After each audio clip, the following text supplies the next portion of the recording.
दोस्तों नमस्कार। ये है मार्गदर्शन फॉर सिविल सर्विसेज। मैं अनुराग चौधरी। दोस्तों आज की वीडियो में आप पढ़ेंगे हिंदी साहित्य के निबंध खंड के अंतर्गत महत्वपूर्ण टॉपिक कुटज निबंध की मूल संवेदना या कुटज की अंतर्वस्तु। दोस्तों कुटज आचार्य हजारी प्रसाद द्विवेदी द्वारा रचित एक ललित निबंध है जिसमें उन्होंने शिवालिक श्रेणी पर उगने वाले एक पौधे कुटज के माध्यम से मनुष्य के अपराजेय जीवनी शक्ति, संघर्ष और उसके भविष्य का वर्णन किया है। दोस्तों यह टॉपिक हिंदी साहित्य के स्नातक व परास्नातक स्तर के विद्यार्थियों के साथ सिविल सेवा मुख्य परीक्षा तथा उत्तर प्रदेश लोक सेवा आयोग द्वारा आयोजित यूपीपीसीएस मुख्य परीक्षा के लिए अत्यंत ही महत्वपूर्ण है, इसलिए आप इसे तैयार कर लीजिए। दोस्तों साहित्य में संवेदना या अंतर्वस्तु का अर्थ होता है कि उक्त रचना में क्या कहा गया है, अर्थात उस रचना का मूल भाव या विषय क्या है। आज की वीडियो में आप कुटज निबंध के इसी मूल संवेदना या अंतर्वस्तु या मूल भाव के बारे में पढ़ेंगे। आप इसका पीडीएफ भी डाउनलोड कर सकते हैं, लिंक मैं डिस्क्रिप्शन बॉक्स में डाल दूंगा। तो आइए शुरू करते हैं आज का वीडियो, कुटज की मूल संवेदना या अंतर्वस्तु। दोस्तों कुटज आचार्य हजारी प्रसाद द्विवेदी द्वारा रचित एक ललित निबंध है। कुटज जो है कुटज निबंध है और ये हजारी प्रसाद द्विवेदी द्वारा रचित एक ललित निबंध है जिसमें उन्होंने पहाड़ों पर उगने वाले एक छोटे पौधे कुटज के गुण, सौंदर्य और विशेषताओं के बहाने मानव के स्वभाव और उसके कई पहलुओं पर सार्थक टिप्पणी की है। दोस्तों कुटज ललित निबंध है और इसका केंद्र कुटज नाम का वृक्ष है। कुटज एक ललित निबंध है और इस निबंध का केंद्र कुटज नाम का एक वृक्ष है जो शिवालिक पर्वत श्रृंखला पर मिलने वाला एक अल्प परिचित पौधा है जो फूलों से लदा होता है तथा स्वयं में मस्त रहते हुए मुस्कुराता रहता है। इस निबंध को आचार्य द्विवेदी के आत्माभिव्यक्ति के रूप में अधिक जाना जाता है। आचार्य द्विवेदी ने कुटज ललित निबंध के माध्यम से शिवालिक पर्वत श्रृंखला पर मिलने वाले एक अल्प परिचित या जिसके बारे में बहुत कम ज्ञान है उस पौधे के माध्यम से उन्होंने अपनी अभिव्यक्ति दी है। और जैसा कि आचार्य द्विवेदी का मानना है कि मनुष्य साहित्य का लक्ष्य होता है, तो इस निबंध का लक्ष्य भी उन्होंने मनुष्य के लिए कुटज के माध्यम से कुछ संदेश देने की कोशिश की है। दोस्तों कुटज के माध्यम से आचार्य द्विवेदी अनेक महत्वपूर्ण बिंदुओं की अभिव्यंजना करते रहते हैं। द्विवेदी जी के पास ज्ञान का भंडार है। उन्हें भाषा साहित्य का और कई भाषाओं के साहित्य का विशेष ज्ञान था, जिसमें विशेष रूप से संस्कृत, प्राकृत, अपभ्रंश और बांग्ला भाषा पर उनका अधिकार था। संस्कृत भाषा और साहित्य से विशेष अनुराग होने के बावजूद उनका पांडित्य कोरा और शुष्क नहीं, बल्कि वे साहित्य की सरसता और सर्जना के पारखी हैं और इसी कारण जो पाठक होता है उनकी रचनाओं से अपने आप को जोड़ लेता है और उसे रसास्वादन का अनुभव होने लगता है। दोस्तों कुटज निबंध में सबसे पहले वे उसके यानी कुटज के नाम, रूप, उत्पत्ति आदि की शास्त्रीय अवधारणाओं के साथ उसे जीवंत रूप में प्रस्तुत करते हैं और कुटज को एक नवीन व्यक्तित्व प्रदान करते हैं और तब कुटज पौधा न होकर व्यक्ति के रूप में रूपांतरित होता प्रतीत होता है और पाठक रसास्वादन करते हुए भाव विभोर और रसमग्न हो जाता है तथा रचना के साथ जुड़ता चला जाता है। प्रारंभ में देखते हैं दोस्तों, प्रारंभ में द्विवेदी जी उस स्थान की विशेषता बताते हैं जहां पर कुटज उगता है। निबंध के शुरुआत में ही आचार्य हजारी प्रसाद द्विवेदी उस स्थान की विशेषता बताते हैं जहां पर कुटज उगता है या पैदा होता है। उनके अनुसार वह स्थान है शिवालिक पर्वत श्रृंखला। फिर शिवालिक का अर्थ बताते हुए वे कहते हैं कि शिवालिक या शिव के जटाजूट का निचला हिस्सा शिवालिक है और शिव की लटियाई जटा ही इतनी सूखी, नीरस और कठोर हो सकती है। हिमालय की शिवालिक श्रृंखला की भूमि का वर्णन करते हुए वे इसके पृष्ठभूमि में जाते हैं और कहते हैं कि जहां कुटज उगता है उस भूमि पर हरियाली नहीं है, घास और दूब तक सूख गई है, काली काली चट्टानों के बीच थोड़ी सी रेती है, यहीं कुटज उगता है। यानी कुटज के उगने का जो स्थान है वह भी कठिन है, यानी सूखी, नीरस और एक ऐसी जमीन पर वो उगता है जहाँ पर कोई हरियाली नहीं है, वहाँ कोई दूब या घास तक नहीं है और काली काली चट्टानें हैं, थोड़ी सी रेती है और उसी स्थान पर कुटज उगता है। कुटज पेड़ का वर्णन करते हुए आचार्य द्विवेदी लिखते हैं कि ये जो ठिगने लेकिन शानदार दरख्त गर्मी की भयंकर मार खा खाकर और भूख प्यास की निरंतर चोट सहकर भी जी रहे हैं, इन्हें क्या कहूँ। सिर्फ जी ही नहीं रहे हैं, हंस भी रहे हैं। और उसके बाद वे फिर प्रश्न करते हैं, बेहया हैं क्या या मस्त मौला। इस पर वे एक विशिष्ट व्यंग भी करते हैं कि जो लोग बाहर से बेहया दिखते हैं उनकी जड़ें काफ़ी गहरी बैठी रहती हैं।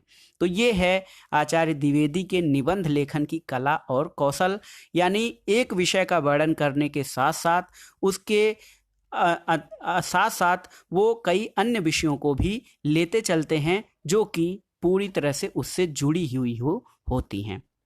दोस्तों, इसी क्रम में आचार्य द्विवेदी कहते हैं कि कुटज की जड़ें भी काफ़ी गहरी हैं, यानी कुटज जो पौधा है उसकी जड़ें काफ़ी गहरी होती हैं और ये पौधा पाषाण यानी पत्थर की छाती के बहुत नीचे से रस खींच लाते हैं। कुटज का स्वरूप भी काफ़ी अद्भुत है। इतनी कठिनाई के बावजूद ये हंसते मुस्कुराते रहते हैं। इन वृक्षों को हम नहीं जानते पर ये हमें अनादिकाल से जानते हैं। यानी कुटज की विशेषता बताते हुए आचार्य द्विवेदी कहते हैं कि कुटज की जड़ें काफ़ी गहरी होती हैं और ये इनकी जिजीविषा का ही प्रमाण होता है कि ये चट्टान के सीना चीर कर भी वहाँ से रस या अपना भोग्य खींच लाते हैं।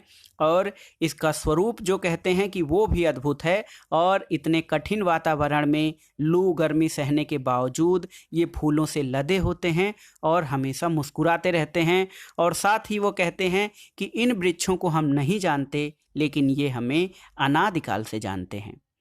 दोस्तों, उस कुटज की पहचान कराने के बाद आचार्य द्विवेदी कुटज के नाम और रूप पर चर्चा करते हैं।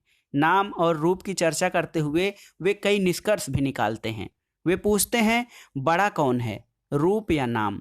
यानी रूप और नाम की तुलना भी वो करते हैं और फिर खुद ही ये सूत्र प्रस्तुत करते हैं कि नाम इसलिए बड़ा होता है कि उसे समाज की स्वीकृति मिली होती है, रूप व्यक्ति सत्य है और नाम समाज सत्य।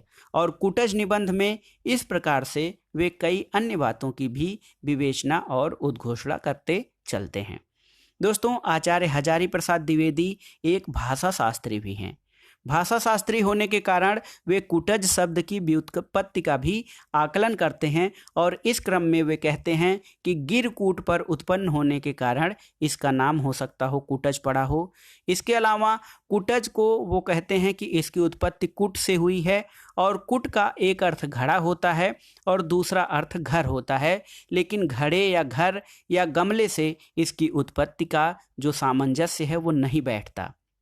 इसके अलावा वो कहते हैं कि संस्कृत में कुटहारिका, कुट्टनी, कुट्टकारिका ये शब्द दासी के लिए प्रयुक्त होते हैं, लेकिन ये शब्द भी कुटज की व्युत्पत्ति को प्रदर्शित नहीं कर पाते हैं। इसके अलावा संस्कृत में कुटच और कूटच शब्द भी हैं, लेकिन ये उसका सही अर्थ देने में सक्षम नहीं हैं। द्विवेदी जी कुटज शब्द को आग्नेय भाषा परिवार का शब्द मानते हैं।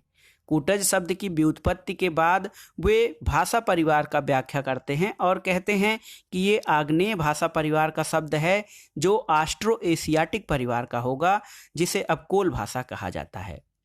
लेकिन वे फिर कहते हैं कि यह आर्य भाषा परिवार का शब्द नहीं जान पड़ता है और संस्कृत में इसे संस्कृतियों के समन्वय की प्रक्रिया का परिणाम मानते हैं।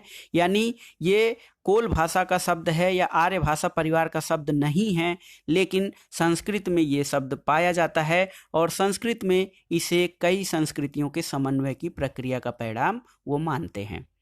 इसके बाद आचार्य द्विवेदी कुटज की विशेषताओं का वर्णन करते हैं और कहते हैं कि कुटज की सबसे महत्वपूर्ण विशेषता होती है उसकी अपराजेय जीवनी शक्ति, यानी बिना हारे हुए जिंदा रहने की शक्ति, अपराजेय जीवनी शक्ति।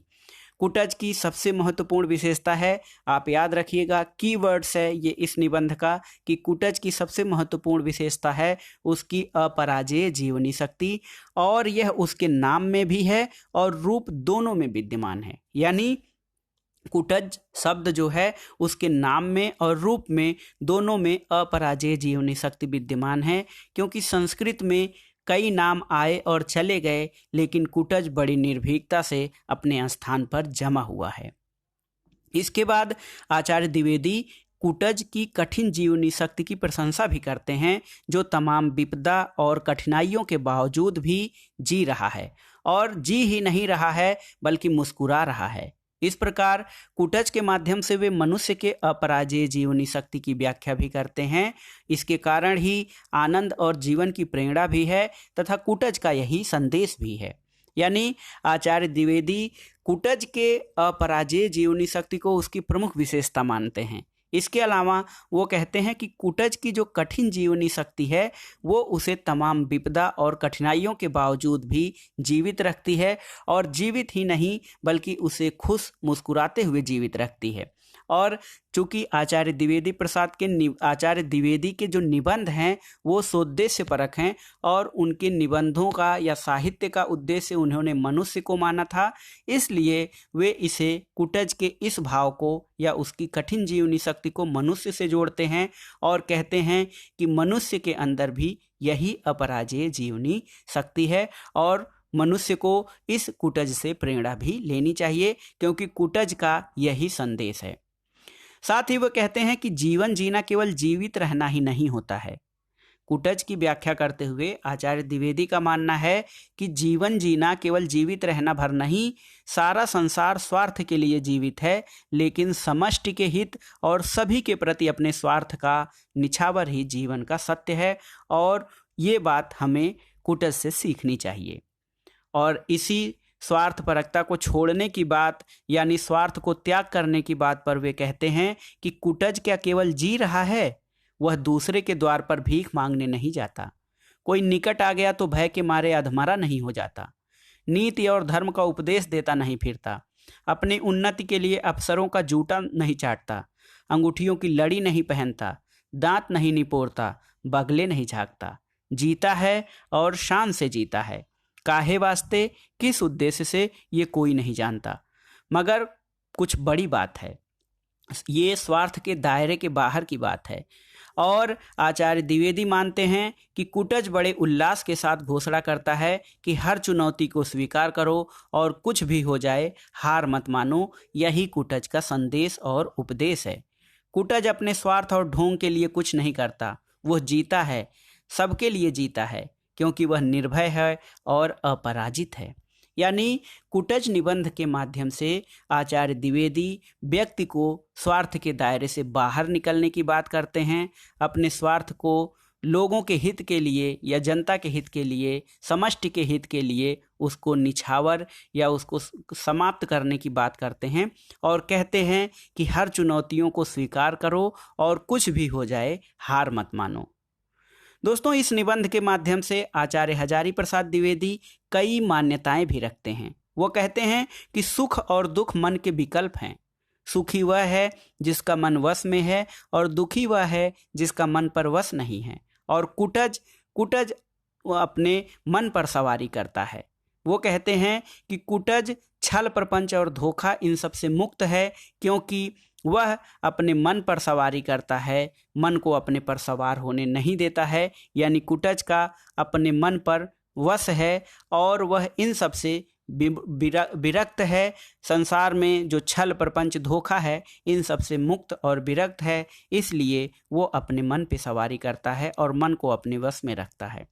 तो दोस्तों, निष्कर्ष रूप में ये कहा जा सकता है कि कुटज निबंध के माध्यम से आचार्य हजारी प्रसाद द्विवेदी कुटज के बहाने मनुष्य के जीवन, संघर्ष और उसके भविष्य के बारे में बात करते हैं। बहुत ही महत्वपूर्ण है दोस्तों।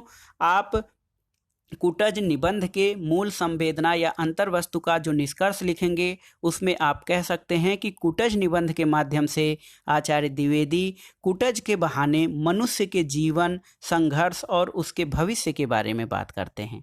और जैसा कि उनके अनुसार साहित्य का लक्ष्य मनुष्य है, तो कुटज की अंतर्वस्तु में वे मनुष्य का लक्ष्य मनुष्यता के उच्चतम आदर्शों की सिद्धि को मानते हैं। तो दोस्तों, ये था आज का वीडियो। इसमें आपने देखा आचार्य हजारी प्रसाद द्विवेदी कृत निबंध कुटज की मूल संवेदना या अंतर्वस्तु क्या है। दोस्तों, वीडियो कैसा लगा हमें कमेंट बॉक्स में ज़रूर बताइएगा। वीडियो को लाइक करें, शेयर करें और इस चैनल को सब्सक्राइब करें।